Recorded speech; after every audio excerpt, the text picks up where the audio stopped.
گیل قصه.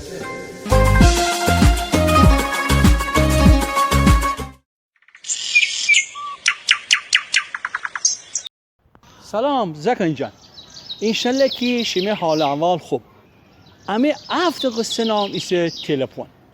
کو تلفن خانه نه، تلفن همراه یا گوشی. ایتا روز کامران که ایتا شیطان زیبو خور خانه ایسا بخور نقاشی بودنده بو.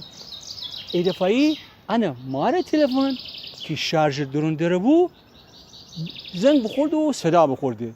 فوراً خود کار رو بنا و بشو به طرف تلفن تا گوشی راسته بوده که جواب تلفن بوده. ایتا اتفاق خیلی بدش نده کفته.